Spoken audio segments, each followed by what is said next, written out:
अस्सलाम वालेकुम। वालेकुम अस्सलाम सर जी। यार क्या हाल है, ठीक है? स्टार्ट करें।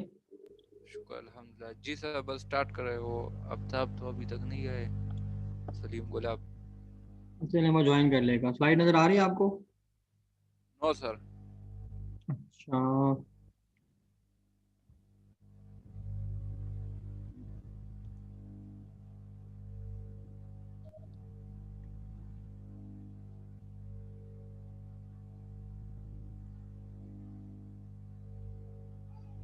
यस सर, अभी नजर आ रही। ओके, स्टार्ट करते हैं फिर। ठीक है sir.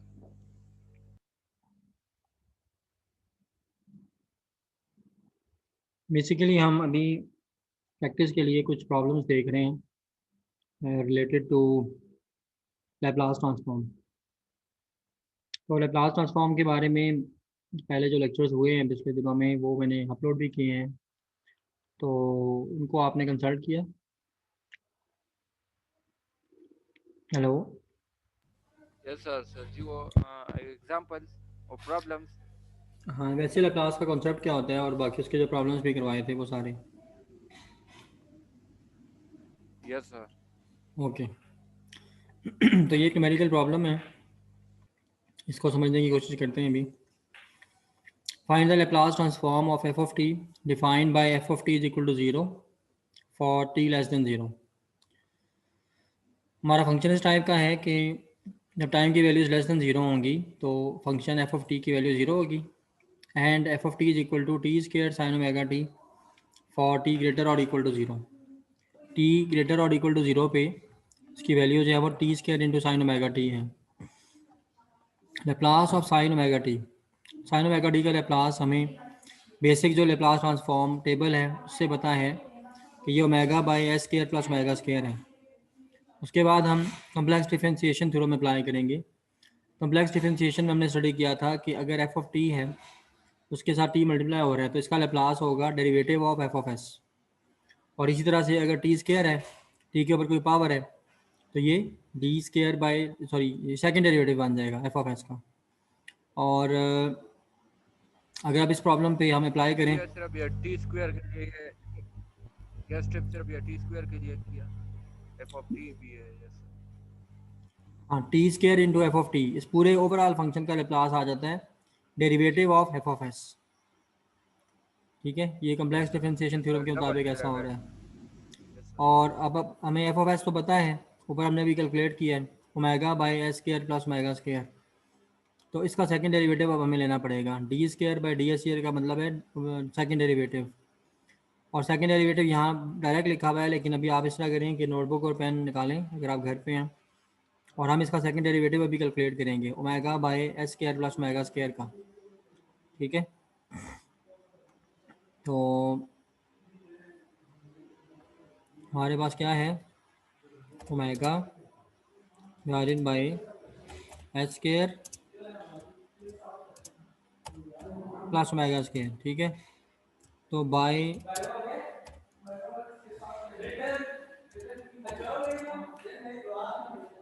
Quotient rule, quotient rule of derivatives, ये है आपको आइडिया क्या होता है? हेलो यार। Yes sir. Quotient rule of उसमें डेरिवेटिव्स। डिनोमिनेटर का डिराइवेटिव पहले लेते हैं और हम्म। फिर वो न्यूमिनेटर इस तरह लिखते हैं, बाद में न्यूमिनेटर का डिराइवेटिव लेते हैं और हम्म। डिनोमिनेटर इस तरह लिखते हैं। चलिए इसको भी सॉल्व करते हैं। ठीक है, मैं भी यहाँ सॉल्व करता हूँ, आप देखते जाएं और साथ साथ पेपर पे आप भी करते जाएं। ठीक है, यस सर, ठीक है बिल्कुल।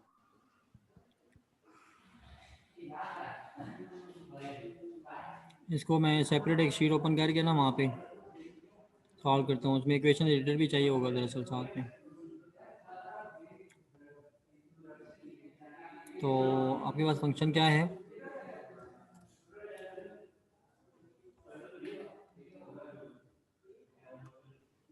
Omega divide by S square plus omega square. Hmm, तो ये है omega divided by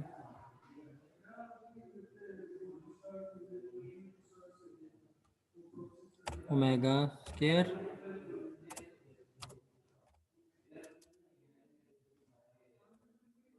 plus S square, इस तरह है ना? यस सर, इसी तरह।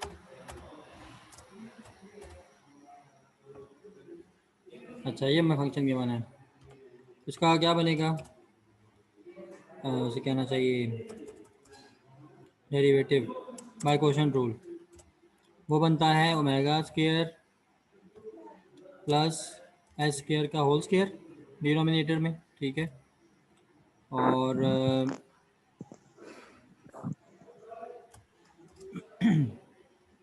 इसके ऊपर स्क्वायर आ जाएगा, ठीक है, इस तरह से। और ऊपर न्यूमरेटर में क्या बनेगा? Omega square plus S square को एक दफ़ा वैसे ही लिख देंगे, ठीक है, with bracket. Yes sir, numerator इसी तरह लिखते हैं।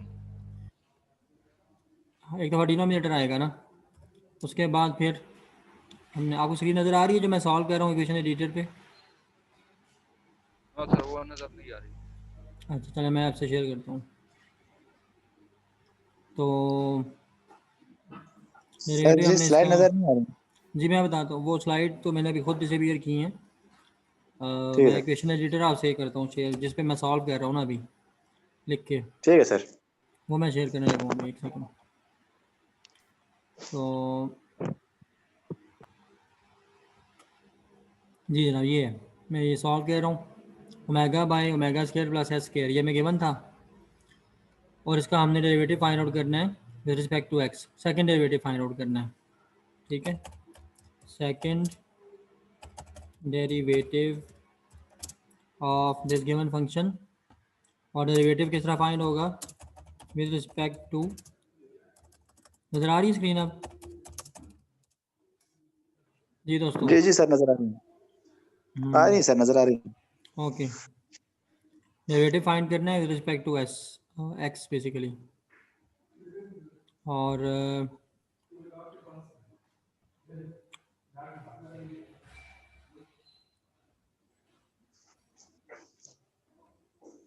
एस वेरिएबल,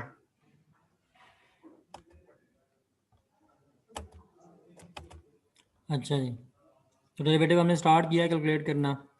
तो न्यूमरेटर का डेरिवेटिव ओमेगा जो है कांस्टेंट होगा एस के लिए, तो D omega by D S क्या आ जाएगा? ज़ीरो, ठीक है, क्योंकि कांस्टेंट का डेरिवेटिव जो है वो ज़ीरो होता है। और उसके बाद जनाब अली क्या होगा? फिलहाल मैं ब्रैकेट में लिख रहा हूँ ज़ीरो। उसके बाद माइनस होता है क्वेश्चन रूल में, माइनस करने के बाद omega square plus S square का डेरिवेटिव, तो ओमेगा स्क्वायर का डेरिवेटिव ज़ीरो हो जाएगा क्योंकि वो कांस्टेंट है, और प्लस एस स्क्वायर का डेरिवेटिव टू एस, ये यहाँ पे क्लोज हो गया, ठीक है। तो फाइनल आंसर क्या बन गया इसका? इसका आंसर बन जाएगा, इसको मैं नेक्स्ट स्टेप में लिखता हूँ, चलो अपने पास सॉल्व भी करें यार साथ साथ, ठीक है। ये इस तरह से आ जाएगा, ठीक है sir. Omega square plus S square minus two S, और बल्कि ये पूरी वैल्यू ये तो कैंसिल हो जाएगी, zero into omega square plus S square, इसको ख़त्म कर दें, जैसे ये आंसर आ जाएगा। और ये दरअसल आपके पास क्या है? ये फर्स्ट डेरिवेटिव है, ठीक है, ये आपके पास है derivative d by d s, ठीक है। लेकिन हमने ये फाइंड नहीं करना था, हमने सेकेंड डेरिवेटिव फाइंड करना है, तो हमें एक स्टेप और आगे जाना पड़ेगा, ठीक है। यहाँ तक क्लियर है कि फर्स्ट डेरिवेटिव कैसे जी कैलकुलेट सर। हुआ है? Yes sir, clear. ओके, आगे चलते हैं। आगे मज़ीद जो है ना चलने के लिए दोबारा क्वेश्चन टूल अप्लाई करना होगा, ठीक है। आप लिखेंगे again by question rule, question rule of derivatives,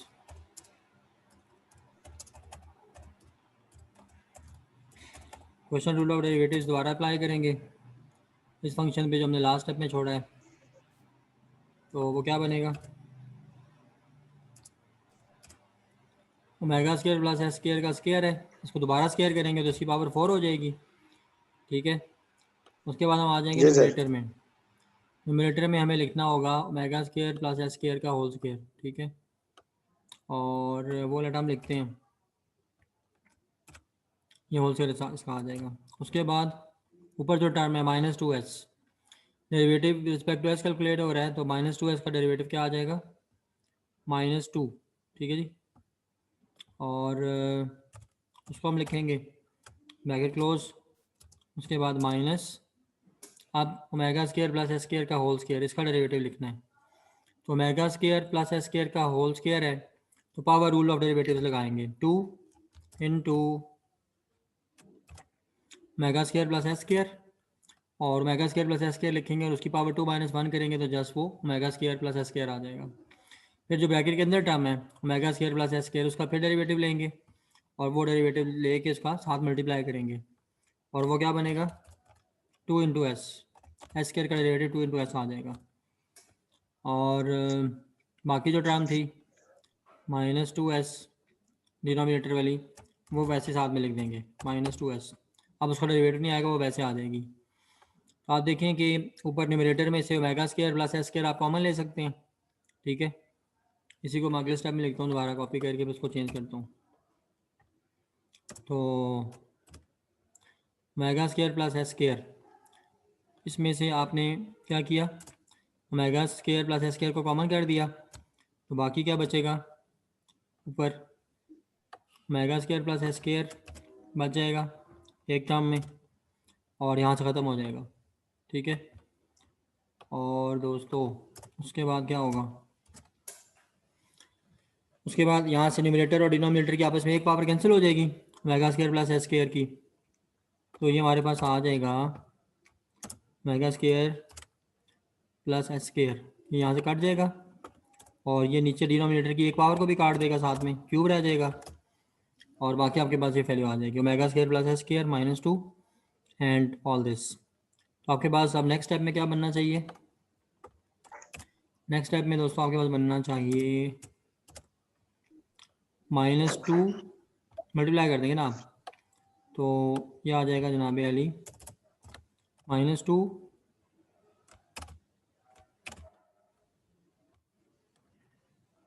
omega square and -2 S square, और आगे 2 into 2 4, 4 into 2 8, 8 S square plus 8 S square आएगा आगे नेक्स्ट स्टेप में, प्लस 8 एस स्क्वायर, तो ये इस तरह आ जाएगा 8 एस स्क्वायर। और अब 8 एस स्क्वायर आना था ना, 8 एस स्क्वायर, तो ये 8 -2 नेक्स्ट स्टेप में जाके 6 एक्स स्क्वायर बन जाएगा। तो हम फाइनल आंसर लिखते हैं इसका, -2 ओमेगा स्क्वायर प्लस आपके पास आ जाएगा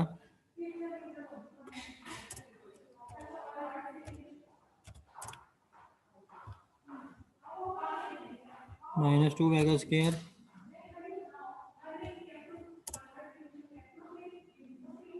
और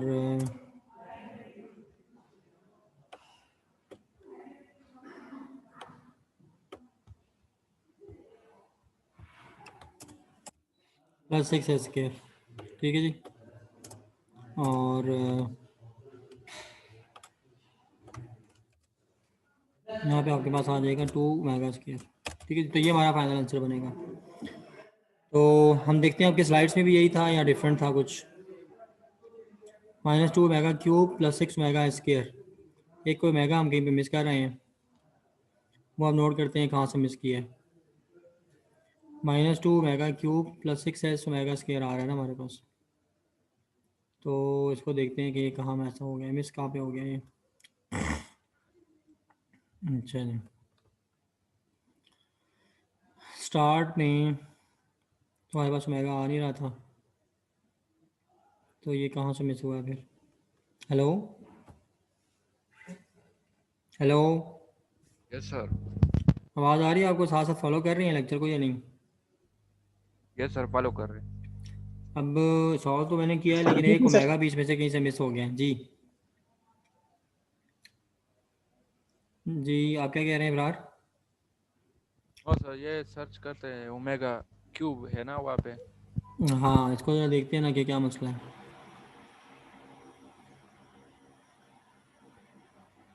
omega square plus S square था स्टार्ट में, omega by omega square plus S square, omega square plus S square का होल स्क्वायर किया आपने, उसके बाद न्यूमरेटर में इसको लिख दिया और ओमेगा का डेरिवेटिव 0 आ गया।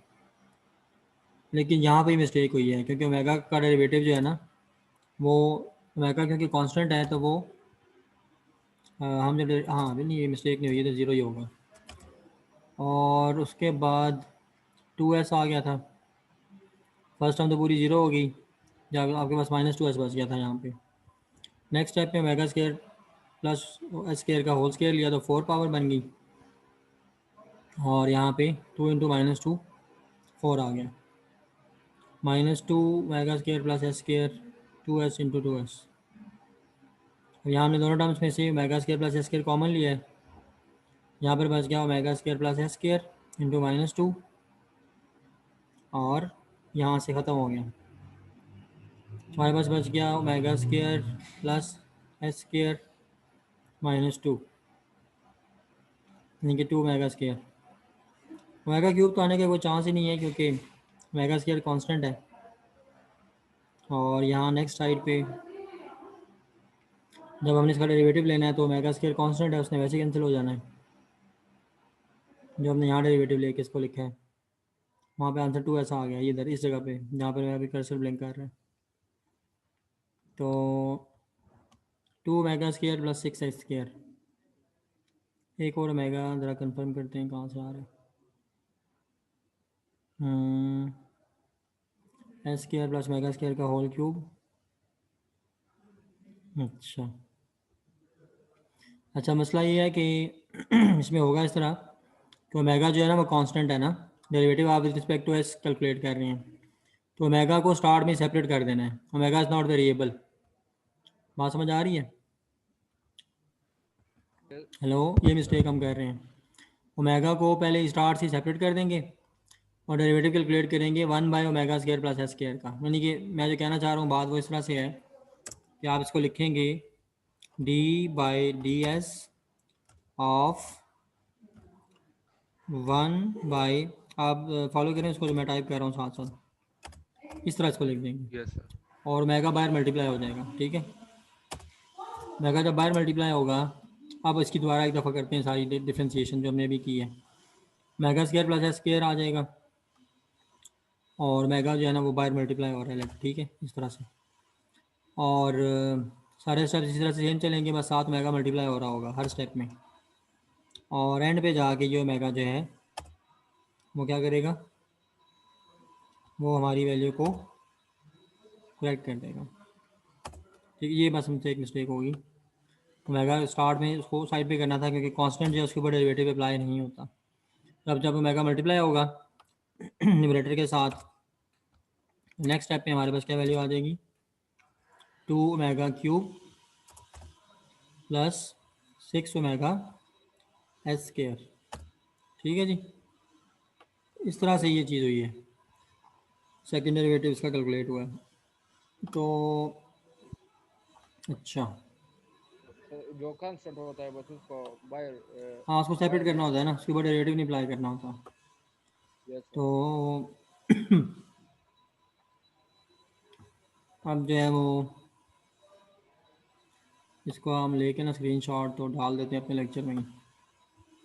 ठीक है, ताकि उधर लेक्चर का पार्ट बन जाए और जब स्लाइड्स अपलोड हों आपके लिए LMS पे तो उधर आपको विजिबल हो जाएगा, वरना तो ये मेरे सिस्टम में रह जाएगा। अच्छा जी, अब इसको अनशेयर करते हैं जो आपको वर्ड फाइल नज़र आ रही है और वापस शेयर करते हैं अपनी स्लाइड्स।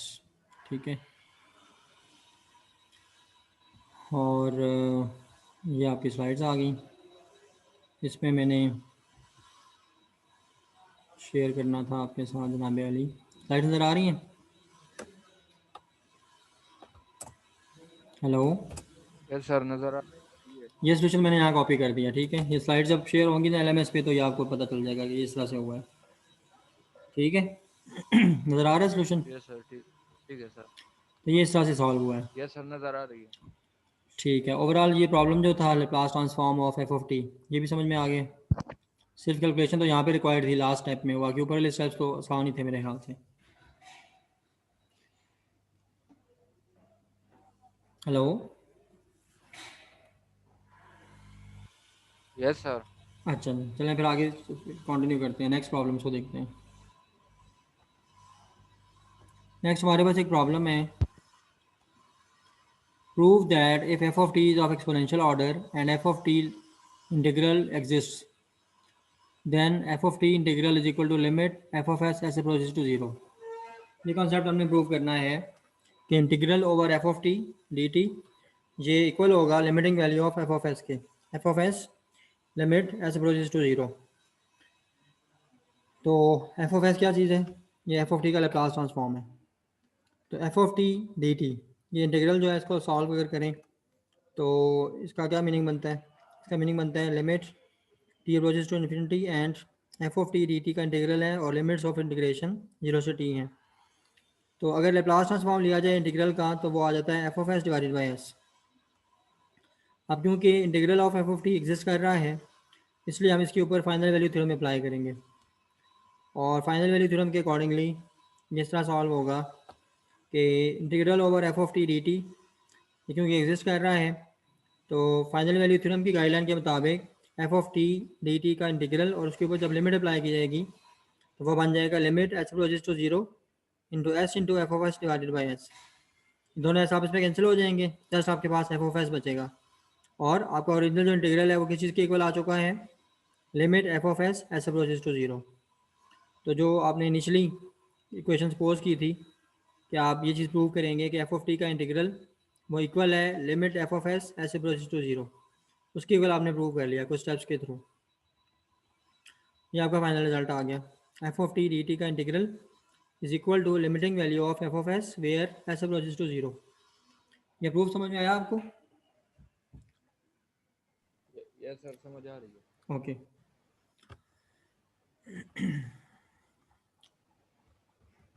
नेक्स्ट हमारे पास एक बेसिकली कन्वोल्यूशन हो रही है, कन्वोल्यूशन इंटीग्रल की डेफिनेशन गिवन है हमें और उसका लैप्लास ट्रांसफॉर्म हमने कैलकुलेट करना है। तो F one of T and F two of T ये दो फंक्शंस हैं, आप इसमें कन्वॉल्व हो रहे हैं। कन्वोल्यूशन की डेफिनेशन क्या होती है, कन्वोल्यूशन की डेफिनेशन हो जाएगी integral over tau of one minus e raised पर minus t minus tau into d tau, और आप इसको आप इस तरह चेंज करके भी लिख सकते हैं T minus tau into one minus e raised power minus टॉ डी टॉ। एफ वन और एफ टू दोनों फंक्शंस जीरो हैं for t less than zero. F one of T इसकी वैल्यू टी है for T greater than zero और F two of T की value है one minus e raised power minus T for T greater than zero. अगर Laplace transform calculate किया जाए तो T का लैप्लास ट्रांसफॉर्म आ जाएगा एफ वन ऑफ एस और इसकी वैल्यू बनती है वन बाई एस स्क्वायर। इसी तरह से one minus e raised power minus T इसका लैप्लास कैलकुलेट करें तो वो एफ टू ऑफ एस बनता है यानी कि one by S minus one by S plus one. Laplace transform of the convolution integral is given by, अच्छा convolution integral का जो लैप्लास ट्रांसफॉर्म है वो क्या बनेगा, Laplace of F one of T into F T और two of T is equal to F one of S into F two of S. और F one और एफ टू का जो प्रोडक्ट है ये बेसिकली प्रॉपर्टी है Laplace की कि लैप्लास जब अप्लाई होता है दो फंक्शंस की कन्वोल्यूशन पे तो लैप्लास ट्रांसफॉर्म की डोमेन में जाके बेसिकली दोनों फंक्शंस का लैप्लास आपस में मल्टीप्लाई हो रहा होता है। तो अब आपने जो इंडिविजुअली जो दोनों फंक्शंस का अलग अलग लैप्लास कैलकुलेट किया है, एक फंक्शन के लिए F one of S is equal to one by S square और दूसरे के लिए F two of S is equal to one by S minus one by S plus one, इन दोनों को मल्टीप्लाई कर देंगे। मल्टीप्लाई होने के बाद इसकी ये शेप बनेगी one by s cube minus one by S square into S plus one, और इसके ऊपर पार्शियल फ्रैक्शंस का कॉन्सेप्ट अप्लाई करेंगे तो जो सेकंड फ्रैक्शन है वो ब्रेक होके बन जाएगा one by S square plus one by S minus one by S plus one. तो लैप्लास ट्रांसफॉर्म जो है कन्वोल्यूशन इंटीग्रल के लिए वो बन जाएगा one by S square into one by S minus one by S plus one. तो इस चीज़ को वेरीफाई करने के लिए हम इंटीग्रेशन परफॉर्म करेंगे कन्वोल्यूशन इंटीग्रल के ऊपर और उसका लैप्लास ट्रांसफॉर्म लेंगे। तो बेसिकली ये ओरिजिनल इक्वेशन है, इसका इंटीग्रल फाइंड आउट कर लें तो वो आ जाता है t square by two minus t plus one minus e raise to power minus t, और हम इन सारी टर्म्स का बारी बारी लैप्लास लेंगे टर्म बाय टर्म। तो वो क्या बनेगा, टी स्क्वायर बाई टू का लैप्लास बन जाएगा one by s cube, t का लैप्लास बन जाएगा one by S square, one का लैप्लास वन बाई एस और e raise to power minus t जो लास्ट टर्म ब्रैकेट में नज़र आ रही है इसका लैप्लास हो जाएगा one by S plus one. तो ये बेसिकली वेरीफाई हो जाएगा कि आपके पास दो फंक्शंस की अगर कन्वोल्यूशन ली जाए तो वो उन दोनों का जो लेप्लास ट्रांसफॉर्म है उसके प्रोडक्ट की इक्वल होगी। Convolution in time domain is related to product of Laplace transforms in Laplace domain. ये प्रॉपर्टी क्लियर है आपको? ये काफ़ी इंपॉर्टेंट प्रॉपर्टी है लेप्लास ट्रांसफॉर्म की। Hello ji sir. Hello ji sir. Okay, तो इसको बिल्कुल आपने अपनी जो ना फिंगर टिप्स पे रखना है, पहले कलमे की तरह याद रखना है इसको कि convolution in time domain becomes multiplication in Laplace domain. और ये इसका एक बहुत बड़ा एडवांटेज है कि अगर आप देखें कि अगर आपको दो फंक्शंस की कन्वोल्यूशन करनी पड़े तो अगर स्मॉल लेंथ सिग्नल्स भी हैं दोनों तो आपको काफ़ी ज़्यादा तादाद में मल्टीप्लिकेशंस और एडिशंस करनी पड़ती हैं। कन्वोल्यूशन एक कॉम्प्लिकेटेड किस्म का मैथमेटिकल ऑपरेशन है, लेकिन लेप्लास ट्रांसफॉर्म की वजह से आप कन्वोल्यूशन को कन्वर्ट करके सिंपली एक मल्टीप्लिकेशन में चेंज कर लेते हैं। ठीक है जी।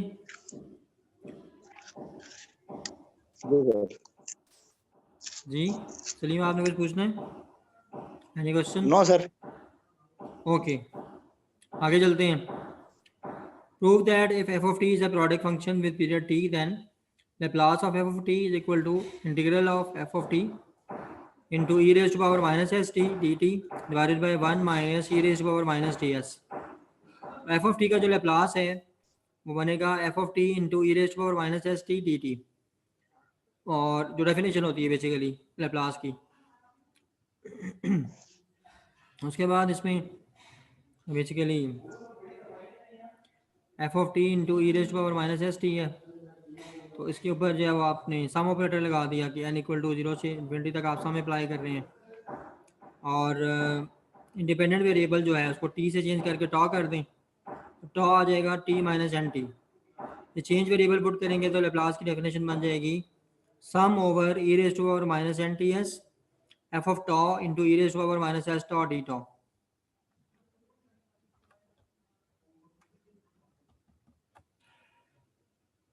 और जो E raise to power minus N T S इसके ऊपर जब सम अप्लाई हो रहा है जी, इसलिए आप क्या कह रहे हैं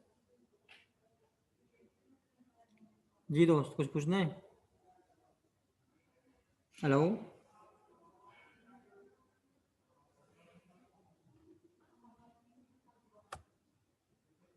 ओके, तो E raise to power minus N T S इसमें एन की डिफरेंट वैल्यूज पुट करें तो ये इस सम के इक्वल बन जाएगा, एक्सपैंड होके 1 plus E raise to power minus T S plus E raise to power minus 2 T S and so on. इस सारी टर्म्स में से E raise to power minus T S common ले लें, 1 plus E raise to power minus T S plus 2 into E raise to power minus T S and so on, ये बन जाएगा।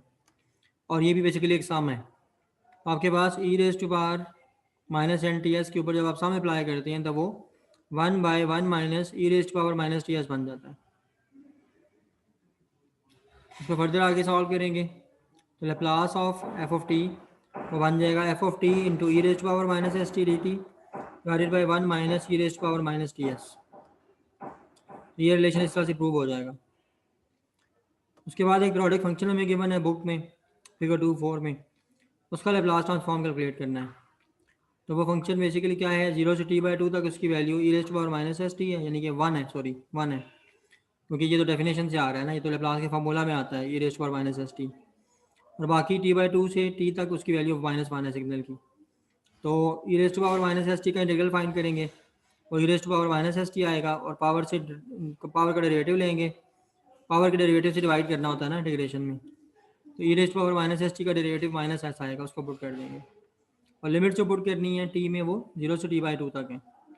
इस तरह से सेकंड टर्म जो है उसको भी इंटीग्रेट करेंगे, उसका ये रिजल्ट आ जाएगा E raise to power minus S T divided by minus S. और इसमें लिमिट जो पुट करनी है वो t/2 से t है। लिमिट्स पुट करने के बाद आपके पास ये शेप बनती है E raise to power -1/2 T S -1 divided by minus S. और सेकंड जो इंटीग्रल है उसका रिजल्ट आ जाता है E raise to power minus T S minus E raise to power -1/2 T S divided by S. अब दोनों एस जो उनको कॉमन कर लेंगे, E raise to power minus T S -2 into E raise to power -1/2 T S plus 1 आ जाता है। और ये बेसिकली किसके इक्वल बनता है, दोनों टर्म्स जो हैं आपके पास उनको आप इसमें सॉल्व करें, सिंप्लीफाई करें तो E raised power minus 1/2 T S का होल स्क्वायर बन जाएगा। अच्छा, दोनों टर्म्स नहीं सॉल्व हो रही बल्कि कंप्लीशन ऑफ स्क्वायर से हम सॉल्व कर रहे हैं। फर्स्ट टर्म हम ले रहे हैं E raised power minus T S को,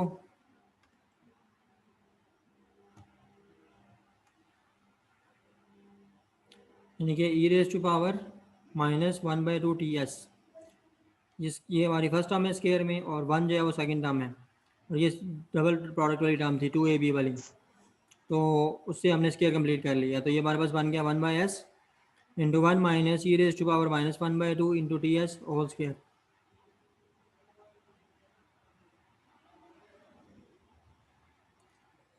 एफ ऑफ एस है F of T into E raise to power minus S T D T divided by 1 minus E raise to power minus T S. इसमें जो ऊपर integral का result बनेगा वो 1/s into 1 minus E raise to power minus 1/2 T S का whole square बन रहा है, अभी हमने जो लास्ट स्लाइड पे सॉल्व किया। और उसके बाद 1/s है तो ये एस डिनोमिनेटर में आ जाएगा, और बाकी जो वैल्यू बचती है 1 minus E raise to power minus 1/2 T S divided by 1 plus E raise to power minus 1/2 T S. ये बेसिकली tan हाइपरबोलिक का फार्मूला है, tan hyperbolic of t s by 4, तो हम इसको फार्मूला में कन्वर्ट करके लिख देंगे। अच्छा जी, यहाँ तक जो है अभी तक जो प्रॉब्लम्स डिस्कस हुए हैं वो क्लियर है आपको?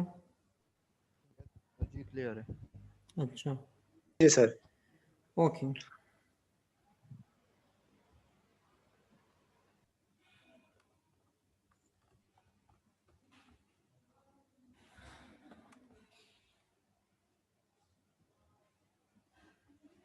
अच्छा, नेक्स्ट प्रॉब्लम कंसिडर करते हैं। Find the inverse Laplace transform of F of S. Basically हमें एफ ऑफ एस गिवन है और इसके ऊपर इनवर्स लैप्लास अप्लाई करने के बाद हमने एफ ऑफ टी फाइंड करके देना है। एफ ऑफ एस हमें गिवन है 1/s into s square plus 2s plus 2, और S square plus 2s plus 2 जो है इसके अगर फैक्टर्स बनाए जाएँ तो वो कम्प्लेक्स फैक्टर्स बनते हैं। S plus 1 plus iota into 1, S plus 1 minus iota into 1। तो अब इसको इस तरह सॉल्व करेंगे कि इसके ऊपर, क्योंकि हमारे पास क्या चीज़ आ रही है एफ ऑफ एस में कम्प्लेक्स कॉन्जुगेट पोल्स आ रहे हैं, इसलिए हम एफ ऑफ एस को इस तरह एक्सपेंड करके लिखेंगे a1/s into a2s plus a3 divided by S square plus 2s plus 2। a1 a2 a3 constants को हम कैलकुलेट करेंगे, और उसके लिए प्रोसेस गिवन है कि 1 जो है वो आ जाएगा a1 into s square plus 2s plus 2 plus a2s plus a3 into s, और दोनों साइड्स पे जो टर्म्स के कोफिशिएंट्स हैं, एस स्क्वायर टर्म के कोफिशिएंट्स, एस का टर्म्स के कोफिशिएंट्स और कांस्टेंट टर्म्स के कोफिशिएंट्स, उनको कंपेयर करेंगे तो हमें ये इक्वेशंस मिलेंगी a1/a2 is equal to 0, 2a1 plus a3 equal to 0 and 2a1 equal to 1। और ये किस तरह मिल रहे हैं आप देखें कि लेफ्ट हैंड साइड पे स्क्वायर टर्म नहीं है, एस स्क्वायर वाली कोई टर्म नहीं है, और राइट हैंड साइड पे उसके यहाँ क्या हो रहा है a1 इंटू एस स्क्वायर के साथ a1 आ रहा है, और कहाँ पे आ रहा है जी, और basically a2 into S multiply हो रहा है एस के साथ, तो ये a2 इंटू एस स्क्वायर बन जाएगा। a1 और a2 टर्म से ऐसी हैं राइट हैंड साइड पे जिनमें एस स्क्वायर आ रहा है, और लेफ्ट हैंड साइड पे ऐसी कोई टर्म नहीं है, इसलिए हमने लिखा a1 plus a2 equal to 0। इस तरह से बाकी दोनों इक्वेशंस भी आती हैं। इन तीनों इक्वेशंस को आपस में सॉल्व कर लें तो a1 आ जाएगा 1/2 और a2 आ जाएगा -1/2 ये वाला और a3 स्टेप -1 दोबारा बनेगा। समझा दे। कौन सा स्टेप? ये इज इक्वल टू 1 जो है ना, इसमें एस स्क्वायर नहीं है, एस भी नहीं है, तो ये a1 plus a2 is equal to 0, ये किस तरह आता है फिर? ये इस तरह आ रहा है कि आप देखें कि एस स्क्वायर टर्म दो जगह पे है ना, ये देखें a1 के साथ एस स्क्वायर मल्टीप्लाई हो रहा है, यस सर, और यहाँ पे a2 इंटू एस मल्टीप्लाई हो रहा है एस के साथ, तो ये क्या बनेगा a2 S square. Yes sir, ये तो a1 और a2 ये दोनों एस स्क्वायर टर्म के कांस्टेंट्स हैं, एस स्क्वायर के साथ मल्टीप्लाई हो रहे हैं, और बेसिकली इक्वेशन के लेफ्ट हैंड साइड पे नहीं है एस स्क्वायर वाली टर्म कोई नहीं है, तो इसलिए वहाँ पे एस स्क्वायर टर्म का कोफिशिएंट 0 होगा। पहले ही होगा तो फिर 0 हो जाता है। हाँ, इसलिए हमने लिखा a1 plus a2 equal to 0। Yes sir, समझ में आई है बात ये? यस सर, यस समझ आ गया। ओके।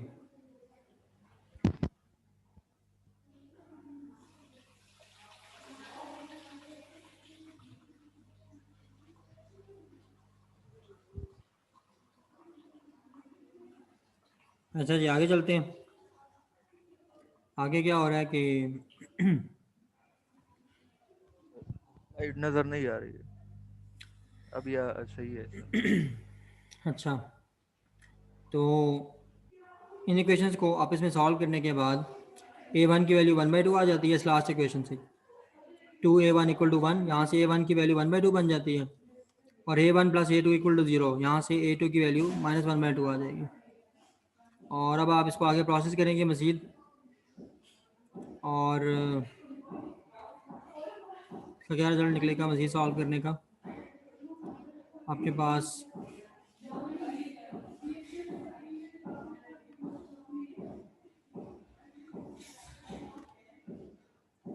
स्लाइड नज़र आ रही है, नहीं आ रही? हेलो, सर नजर आ रही है। ओके। आपका जो एफ ऑफ एस है उसके लिए आप यहाँ पर वैल्यूज पुट करेंगे। ऊपर जो टॉप पे एक्सप्रेशन लिखा हुआ है a1/s plus a2s plus a3 divided by s square plus 2s plus 1, इसमें जो वैल्यूज पुट कर देंगे a1 a2 और a3 की। a3 -1 आएगा तो ये शेप बन जाएगी 1/2 into 1/s -1/2 s plus 2 divided by s square plus 2s plus 2। Yes sir, ये फर्स्ट इक्वेशन में बस पुटिंग की है a1 a2। जी, और उसके बाद तमाम टर्म्स जो आपके पास आई हैं एफ ऑफ एस में, हर टर्म का अलग से इन्वर्स लैप्लास ट्रांसफॉर्म कैलकुलेट करेंगे तो ये शेप बनेगी 1/2 -1/2 e raise to power minus t sine t -1/2 e raise to power minus t cos t for T greater और इक्वल टू 0। इस तरह से हमारे इन्वर्स लैप्लास ट्रांसफॉर्म की कैलकुलेशन जो है वो मुकम्मल हो जाएगी। ये क्लियर हो गया जी प्रॉब्लम? यस सर, ये क्लियर हो गई है। ओके, नेक्स्ट हमारे पास एक और प्रॉब्लम है। सर बस बाकी कल पढ़ लेंगे, तो अभी नमाज का टाइम। हाँ, बस 5 मिनट और हैं, क्लोज कर रहे हैं। ठीक है सर। ठीक है, ये प्रॉब्लम देखते हैं, बस इसके बाद क्लोज करते हैं। अच्छा जी, obtain the inverse Laplace transform. Inverse Laplace transform calculate करना है। एफ ऑफ एस गिवन है 5 into S plus 2 divided by S square into S plus 1 into S plus 3। तो पार्शियल फ्रैक्शन करेंगे पहले, और आपके पास आ जाएगा b1/s plus b2/s square plus a1/s plus 1 plus a2/s plus 3। Partial fractions का ये होता है ना तरीका। Yes sir. ओके, उसके बाद a1 कांस्टेंट फाइंड आउट करेंगे। ये किस तरह आएगा 5 into S plus 2 divided by S square into S plus 3। यानी कि जब आपने a1 फाइंड करना है तो सारी टर्म्स को आप मल्टीप्लाई करेंगे S square into S plus 1 into S plus 3 से। तो एस प्लस वन से कैंसिल हो जाएगा, बाकी ये टर्म आपके पास बच जाएगी। और मैसेज किसने किया जी? सलीम खान ने मैसेज सलीम है, किया। उसका नेट बहुत स्लो चल रहा है गिलगित में।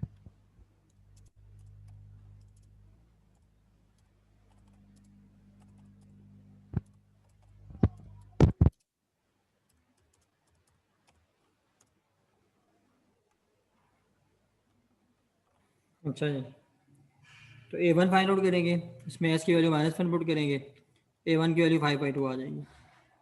a2 फाइंड आउट करने के लिए जो हमारे पास एक्सप्रेशन बनेगा वो है 5 into S plus 2 divided by S square into S plus 1। इसमें s की वैल्यू -3 पुट करनी है, तो सिंप्लीफाई करेंगे इसको सॉल्व करके तो 5/18 आ जाएगा। b2 और b1 की भी वैल्यूज़ 10/3 एंड -25/9 आएंगी, और इन वैल्यूज़ को पुट करेंगे ओरिजिनल एक्सप्रेशन में। एफ ऑफ एस आपके पास इस शेप का आ जाएगा -25/9 1/s plus 10/3 into 1/s square plus 5/2 into 1/s plus 1 plus 5/18 1/s plus 3। Inverse Laplace जो है आपके पास वो हर एक टर्म का वापस आपके इन्वर्स लेप्लास कैलकुलेट करने से मिलेगा। 1/s का लेप्लास जो है वो 1 होता है इन्वर्स लेप्लास, तो -25/9 आ जाएगा जस्ट। ये पिछला स्लाइड थोड़ा सा दिखा दे। Last slide yes sir.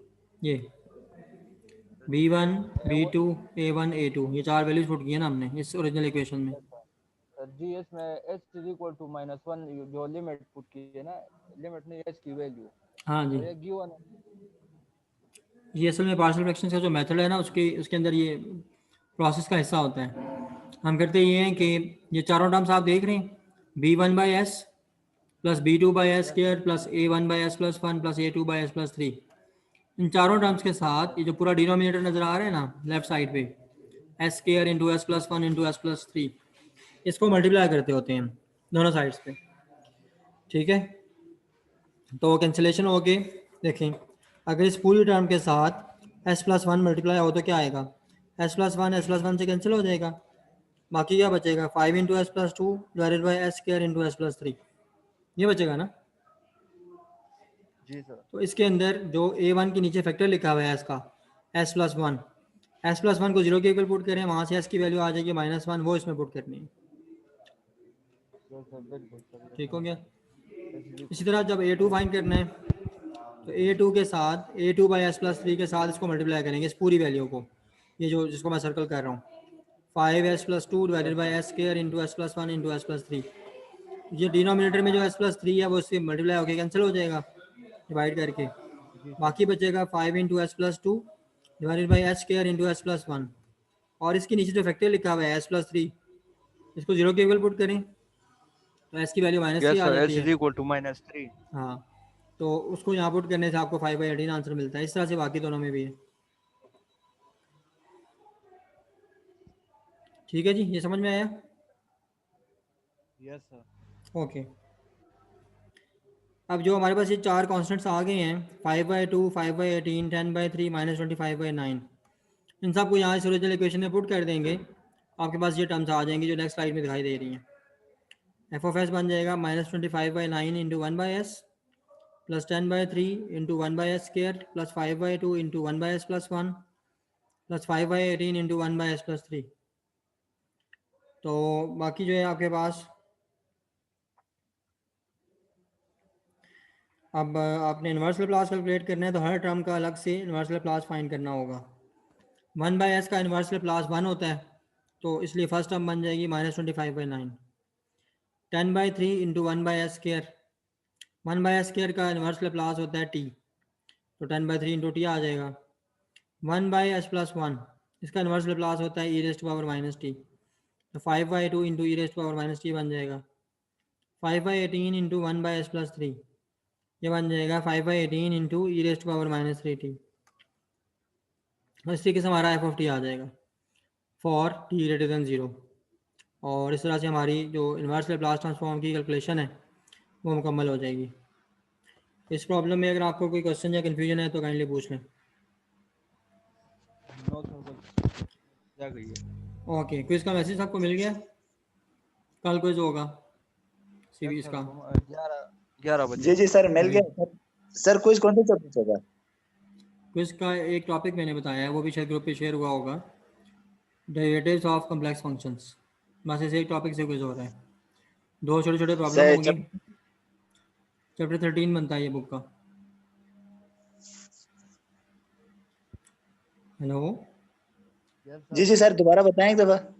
Chapter number 2 है ये बुक का, सॉरी चैप्टर 13 है। और टॉपिक सर? हाँ जी,